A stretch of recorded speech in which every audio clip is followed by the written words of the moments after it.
ఇక పహల్గాం ఉగ్రవాద దాడి భారత్ పాకిస్తాన్ మధ్య తీవ్ర ఉద్రిక్తత యుద్ధ వాతావరణాన్ని సృష్టించింది.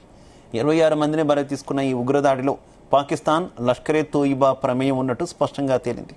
అయితే పాకిస్తాన్ ఇప్పటికే తమ సైన్యాన్ని భారత సరిహద్దుల్లో మోహరించినట్టు తెలుస్తోంది. ఈ నేపథ్యంలోనే పాకిస్తాన్ బంగ్లాదేశ్ సాయంతో భారత సరిహద్దుల్లో అలజడి సృష్టించేందుకు ప్లాన్ చేస్తున్నట్టు ఇంటెలిజెన్స్ సమాచారం వస్తోంది.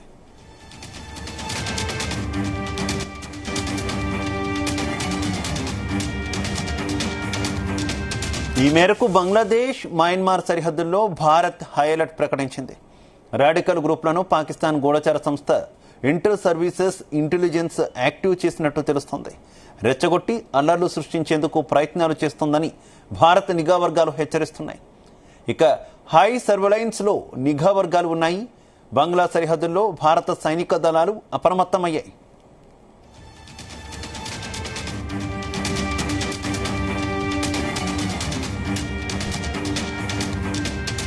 షేక్ హసీనా పదవీ కాలంలో ఉన్నంతకాలం భారత్కు బంగ్లాదేశ్ అత్యంత మిత్రదేశంగా ఉంది. ఎప్పుడైతే ఆ దేశంలో మహ్మద్ యూనస్ తాత్కాలిక ప్రభుత్వం పదవిలోకి వచ్చిందో అప్పటి నుంచి పాకిస్తాన్తో సంబంధాలను బలపరుచుకుంటోంది. ఈ నేపథ్యంలోనే యూనస్ సర్కార్ పాక్ ఐఎస్ఐకి మద్దతు ఇస్తుందనే ఆరోపణ ఉంది.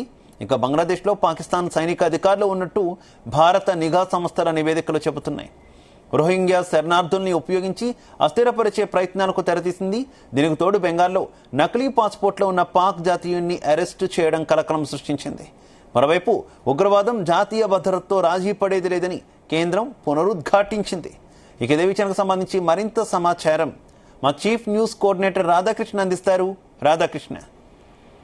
శివ, భారత్ పాకిస్తాన్ సంబంధించి రెండు దేశాల మధ్య ఉద్రిక్త పరిస్థితులు కొనసాగుతూ ఉన్నాయి. ఇప్పటికే యుద్ధం అనివార్యమా అనే పరిస్థితులు కూడా తలెత్తుతున్నాయి.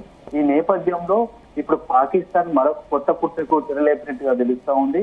ముఖ్యంగా బంగ్లాదేశ్ ను అడ్డుపెట్టుకొని బంగ్లాదేశ్ భూభాగం నుంచి భారత్ భూభాగంపై దాడికి పాల్పడేందుకు సిద్ధపడుతున్నట్టుగా తెలుస్తా ఉంది. ఇప్పటికే బంగ్లాదేశ్ సంబంధించి బంగ్లాదేశ్ ప్రభుత్వంతో పాకిస్తాన్ కుమ్మక్కైనట్టుగా తెలుస్తుంది. పాకిస్తాన్ సంబంధించినటువంటి మిలిటరీ అధికారులు, ఆర్మీ అధికారులు అంతా కూడా పాకిస్తాన్ సంబంధించిన వాళ్ళందరూ కూడా బంగ్లాదేశ్ లో ఉన్నట్టుగా తెలుస్తా ఉంది. బంగ్లాదేశ్ లో మకాం వేసి ఒకవేళ యుద్ధం మీద వస్తే భారత్ పై దాడి చేసేందుకు అక్కడ ఉన్నటువంటి సరిహద్దు కేంద్రంగా దాడి చేసేందుకు ప్రయత్నాలు చేస్తున్నట్టుగా తెలుస్తుంది. ఈ విషయాన్ని అంతా గ్రహించినటువంటి భారత్ కు సంబంధించినటువంటి ఇంటెలిజెన్స్ వ్యవస్థ కావచ్చు, కావచ్చు, ఇతరటువంటి అన్ని సంస్థలు భద్రతా బలగాలు అప్రమత్తమయ్యాయి.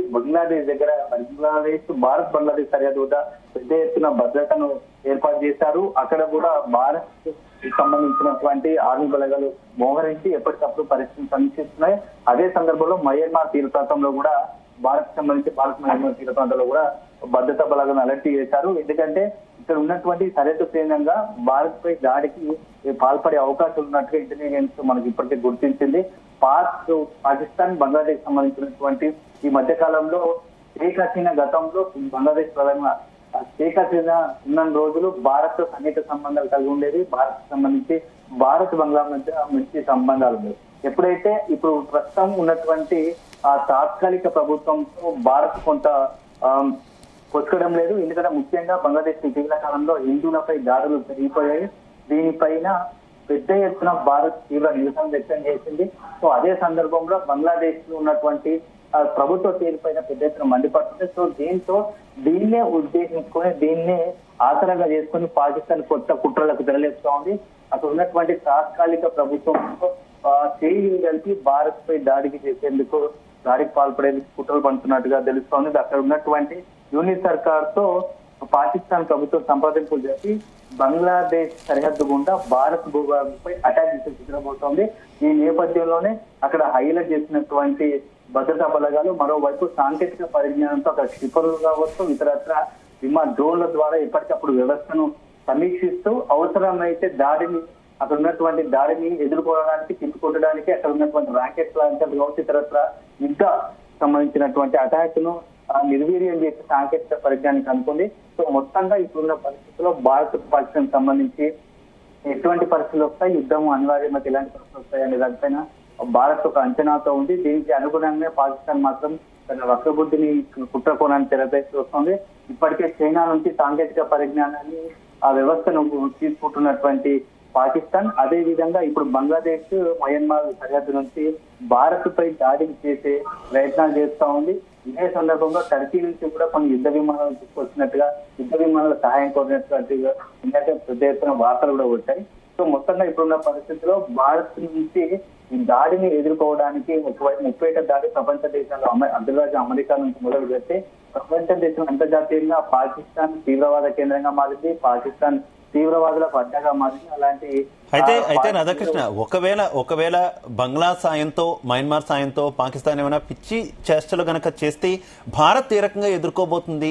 సుదీర్ఘమైనటువంటి మనకి బార్డర్ ఉంది కదా మొత్తం ఈ 3 దేశాలతో పంచుకున్నటువంటి నేపథ్యంలో ఏ రకంగా ఎట్ ఏ టైం భారత్ ఎదుర్కొనే అవకాశం ఉంది అనుకోవాలి? శివ, మొత్తంగా కూడా ప్రపంచంలో అత్యధికమైన అంటే మిలిటరీ కావచ్చు, ఆర్మీ వ్యవస్థ అంటే రక్షణ వ్యవస్థలో చాలా పకడ్బందీగా టాప్ ప్రపంచం వరల్డ్ లోనే టాప్ పొజిషన్ లో ఉన్నది. మనం నిన్న టాప్ 4th ప్లేస్ లో ఉన్నాం. ఎందుకంటే దాదాపు సుమారు 1.5 కోటి అంటే 54 లక్షల మందికి సంబంధించినటువంటి విభేద్యమైన సైన్యం కలిగి ఉంది. అదే సందర్భంలో సాంకేతిక పరిజ్ఞానం పెట్టింది పేరు. ఇక రకమైన వ్యవస్థలు పనిచేస్తాయి. డ్రోన్ కావచ్చు, నిరంతరం ఇటు పైనుంచి గగనతలం నుంచి ఎయిర్ స్పేస్ నుంచి కూడా నిరంతరం ఒక పటిష్టమైన భద్రత అదేవిధంగా సమీక్షిస్తూ ఉంటారు. సో ఆ కట్టుదిట్టమైన ఏర్పాట్లోనే మనకు అన్ని రకాలుగా యుద్ధాన్ని అంటే పాకిస్తాన్ అంతా బంగ్లాదేశ్ కావచ్చు, మయన్మార్ కావచ్చు, ఇతర చైనా కలిగించే ఏదైనా దాడి కుట్రబంటే మాత్రం ఎప్పటికప్పుడు ఆ కుట్రను తీరించే అవకాశాలు మనకు ఉన్నాయి. మనకు అలాంటి సాంకేతిక పరిజ్ఞానం ఉంది. అదే సందర్భంలో గతంలో కూడా మనము ఆ పుల్వామా దాడి తర్వాత అదే విధంగా కార్గిల్ యుద్ధ సమయంలో కూడా మనం మిలిటరీ వ్యవస్థ పోయింది. ఎందుకంటే మన పుల్వామా దాడి తర్వాత 2019లో పుల్వామా దాడి జరిగిన తర్వాత పాకిస్తాన్ భూభాగంలో ఉన్నటువంటి తీవ్రవాదులను ఏరివేయడానికి ఏకంగా సర్జికల్ స్ట్రైక్ చేశారు. సో ఇప్పుడు నెక్స్ట్ కూడా అలాంటి టాస్క్ ఒకటి పకడ్బందీగా ప్లాన్ చేస్తున్నట్టుగా తెలుస్తా ఉంది. దాని కేంద్రంగానే గత 4-5 రోజులుగా జమ్మూ కాశ్మీర్ లో, ముఖ్యంగా దక్షిణ కాశ్మీర్ లో తీవ్రవాదులు అడ్డాగా ఉంది.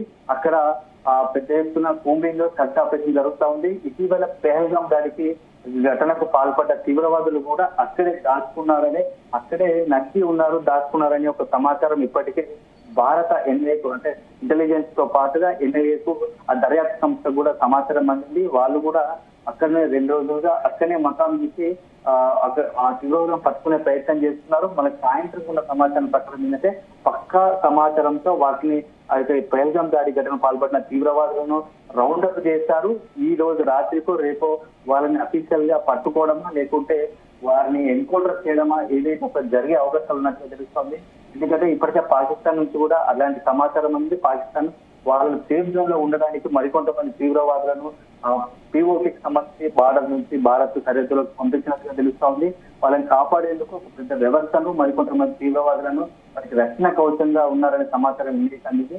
దాంతో అప్రమత్తమైన ఎన్డీఏ భద్రతా బలగాలు మొత్తం కూడా దక్షిణ కాశ్మీర్ లో తమ హ్యాండ్ ఓవర్ చేసుకుంది. ఇక్కడికక్కడ ఆ భద్రతను వ్యవస్థను చేస్తూ కొత్త వ్యక్తులు కావచ్చు, అనుమానాస్పద వ్యక్తులు కనిపిస్తే వారిని అదుపులోకి తీసుకొని విచారిస్తున్నారు.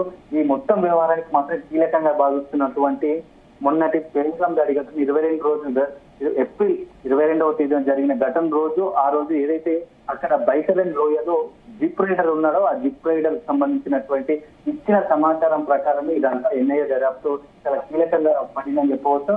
ఆ దర్యాప్తులో భాగంగానే జిప్ రైడర్ ఇచ్చిన సమాచారం ప్రకారం ఆ తీవ్రవాదుల ఆచూకీ పసిగట్టి ఎన్ఐఏ జమ్మూ కాశ్మీర్ అంటే దక్షిణ కాశ్మీర్ లో ఆ తీవ్రవాదులను ఉన్నట్టు గుర్తించి అక్కడనే రౌండప్ చేస్తున్నట్టుగా సమాచారం అంటుంది శివ. అదే సందర్భంలో మరోవైపు ఇక్కడ సరిహద్దు ప్రాంతాల్లో కూడా ఐలర్ట్ ప్రకటన చేస్తున్నారు. ఎందుకంటే ఎప్పుడైతే ఎన్ఐఏ కావచ్చు, భద్రతా బలగాలు కావచ్చు ఈ యొక్క తీవ్రవాదులు ఏరివేయడానికి ప్రయత్నం చేస్తుంటే మరోవైపు భారత్ పైన అనూహ్యంగా బంగ్లాదేశ్ సరిహద్దు నుంచి, మయన్మార్ నుంచి అటాక్ చేయాలని ఒక ప్లాన్ తో, వ్యూహంతో, కుట్రతో పాకిస్తాన్ ఇట్లాంటి అడుగులు వేస్తుంది. దాన్ని పసిగట్టినటువంటి భారత్ ముందుగానే అక్కడ ఫస్ట్ భద్రతా బలగాలను అప్రమత్తం చేసి ఆ డ్రోన్ల సాయంతో, రాకెట్ల సాయంతో, అంటే యుద్ధ విమానాల సాయంతో ఎప్పటికప్పుడు సమీక్షిస్తున్నారు పరిస్థితిని. దీంతో పాటుగా సరిహద్దు ప్రాంతాల్లో నావికా దళాన్ని కూడా ఈ రోజు ఉదయం అలర్ట్ చేసినట్టుగా తెలుస్తా ఉంది. త్రివిధ దళాధిపతులు ఎప్పటికప్పుడు సరిహద్దు ప్రాంతాల్లో సమీక్షను పరిస్థితులను సమీక్షిస్తూ అదే సందర్భంలో కేంద్ర హోంశాఖకు అదేవిధంగా ప్రధాని నరేంద్ర మోడీకి ప్రత్యేకంగా సమాచారం అందిస్తున్నట్టు. దాన్ని బట్టి నెక్స్ట్ పాకిస్తాన్ తో ఎలాంటి అడుగులు వేయాలి, యుద్ధం సంబంధించినటువంటి ఎలాంటి నిర్ణయాలు తీసుకున్న దానిపైన చర్చలు కొనసాగుతున్నాయి.